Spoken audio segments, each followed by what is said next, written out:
महाराष्ट्राचा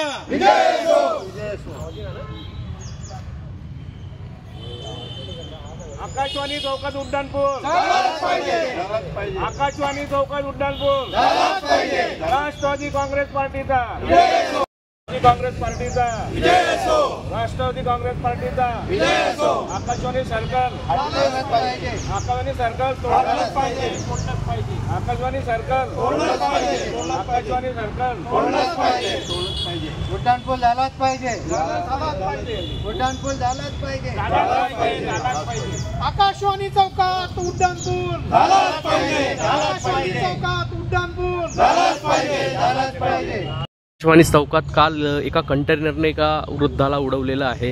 या ठिकाणी अपघात झालेला आहे। आज नेमकं काय मागणीसाठी तुम्ही हे आंदोलन केलं? आम्ही राष्ट्रवादी काँग्रेस पार्टी जळगाव महानगर शरदचंद्रजी पवार पक्षाच्या वतीनं आकाशवाणी चौकात जो सर्कल झालेला आहे, आकाशवाणी चौक असेल, इच्छादेवी चौक असेल, अजिंठा चौक पोल्ली असेल, हे जे सर्कल बनवलेले हे चुकीचे बनवलेले आहे। आम्ही वेळोवेळी हे सर्कल बनवणे असं आम्ही प्रशासनाच्या लक्षात आणून दिलं आहे, जिल्हाधिकाऱ्यांच्या लक्षात आणून दिलेलं आहे किंवा हे सर्कल बनवताना चुकीचं बनवत आहे आणि त्यामुळे ते चुकीचं बनवल्यामुळे त्या ठिकाणी आतापर्यंत 3 ते 4 लोकांचे ॲक्सिडेंट झालेले आहे आणि ते एक्सपायरसुद्धा झालेले आहे आणि असे किरकोळ जवळपास 40 ते 50 किरकोळ ॲक्सिडेंट झालेले आहे की त्यांचे आज दुखापत होऊन ते घरी आहे आणि काहींचे आता जे वारले त्यांचे संसार उद्ध्वस्त झालेले आहे। आम्ही जिल्हाधिकारी साहेबांना मागे मित्तल साहेब होते, मित्तल साहेबांना आम्हाला आश्वासन दिलं होतं की त्या ठिकाणी उड्डाणपूल केल्या जाणार आहे आणि काही दिवसाची आम्हाला मुदत द्या, आम्ही ते उड्डाणपूल त्याचा निधी आला की आम्ही सुरुवात करू, परंतु अजूनपर्यंत कुठल्या प्रकारचं त्या ठिकाणी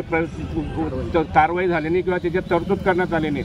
आम्ही जिल्हाधिकारी साहेबांच्या लक्षात आणून देतो आहे की येत्या 8 दिवसात हे जरा उड्डाणपूल आपण त्याची कारवाई नाही केली तर राष्ट्रवादी काँग्रेस पार्टी शरदचंद्रजी पवार साहेबांच्या पक्षाच्या वतीनं आम्ही ते तोडू। आमच्यावर कोणताही गुन्हा दाखल झाला तर आम्ही आता जनतेच्या हितासाठी जनतेचे जीव वाचले पाहिजे ह्या दृष्टिकोनातून आम्ही कोणतेही गुन्हे अंगावर घेण्याची तयारी आहे। प्रशासन, पोलीस प्रशासन असेल, मनपा प्रशासन असेल, जिल्हा प्रशासन असेल यांनी ताबडतोब कारवाई करावी अशी आमची मागणी।